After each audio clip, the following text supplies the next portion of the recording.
So ayan guys, good morning po ulit sa inyong lahat. Panibagong buhay, panibagong yugto, panibagong hamon naman po tayo. So, panibagong video na naman po ang ating i-share ngayon. Totally yung video na to is matagal ko na siyang na video kaso nga lang syempre nag-uumpisa pa lang tayo sa mga ganitong pagbablog sa mga YouTube. Medyo nakabahan pa, tapos alam niyo na yung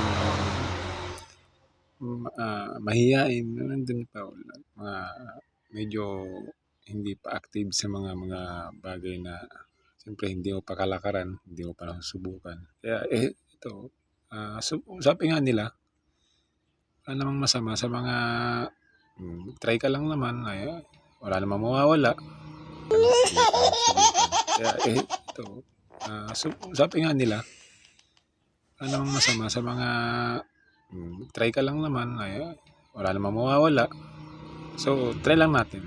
At sana kung ano man yung medyo hindi maganda sa mga bibidyo ko muna dahil mga syempre baguhan pa lang po tayo, ay pagpasensya na po. So, dito po sa i-share natin ulit. Ito po yung mga skill na alam ko rin po sa aking sa buong pamumuhay. I-share ko na din kung baka magustuhan nyo yung mga ganitong videos, ay paki-like and subscribe na lang po ang aking new channel. Salamat po. Panginaantay natin. Let's go. Isa na natin.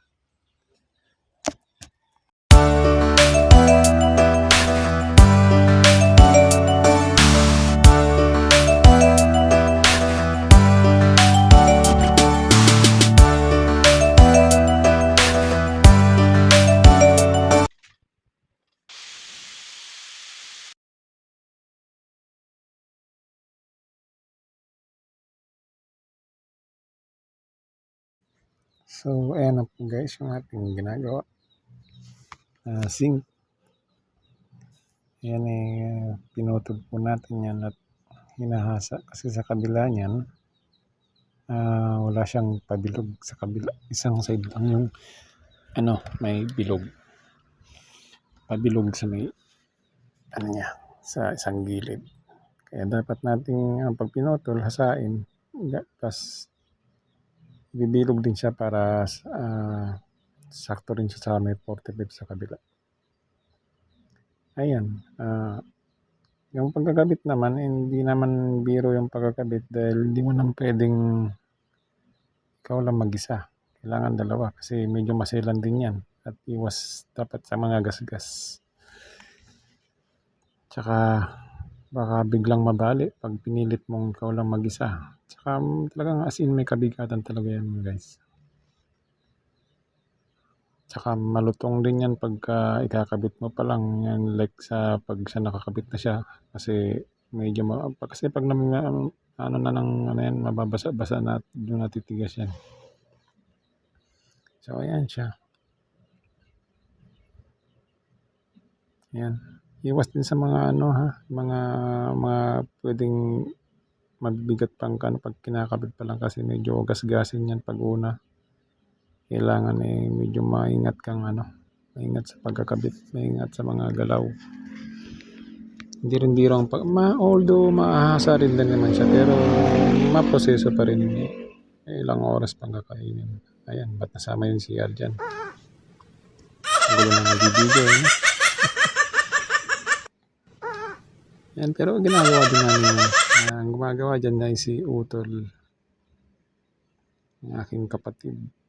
Shout out sa iyo, aking pinakagwapong kapatid, Billy Boy. Ayan, so isusunod natin yung kabila dyan na nakakabit. Tapos, yun, ganda rin, nahasayan ulit natin yung pinagputulan niya. Pag kakabit sa kabila. Yung 45 kasi na yan medyo matrabaho din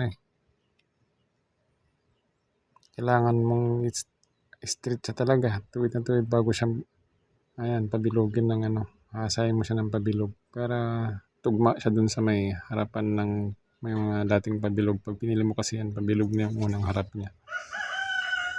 So yan, pasensya na kayo at medyo ano lang tong video na ginawa ko kasi nga video ko lang to nung ano eh, hindi ko ini-expect na iba-vlog ko sakali. I-try ko lang naman. So kung sakaling makatulong sa iba or matutunan kayong ano, pero pagpasensya na kasi yan, medyo yung video ko yan, ayan siya, ayan guys.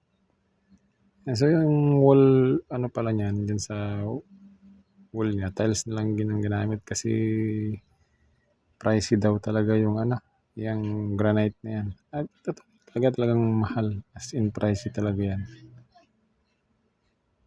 Kaya yan, na sinuggest ko na lang na tiles na lang na ganyang ano, kulay. Then para sakto yung ano niya, yung tugma yung kulay nila. Like sa dati kasi puti yung ano dyan, puti yung gusto nila ikabit sa wall. Nagsuggest ako na pangit kasi yung kulay nila is kontra, kumbaga naglalaban yung kulay. Ayan si Utol, ang utol kong pogi, gwapong gwapo. Ayan, so ayan guys, yun lang ang ating nagawang video at medyo magulo, tas medyo hindi pa tayo ganong marunong. Siyempre pagpasensya na lang po kung ano yung mga so guys, yun lang po ang ating ano, sana nakatulong po sa inyo yung video na to at kahit pa paano ay nakapulot kayo ng konting aral sa aking mga nai-share, ay laking bagay na rin po para sa akin. So yun lang po guys at maraming salamat po sa lahat ng inyong manonood. Paki-subscribe lang at pindot ang aking notification bell para ma-update po kayo sa aking mga bagong i-upload po na video. So yan guys, salamat po ulit sa mga manonood at mapapanood pa lang ng aking mga ina-upload. So thank you so much guys.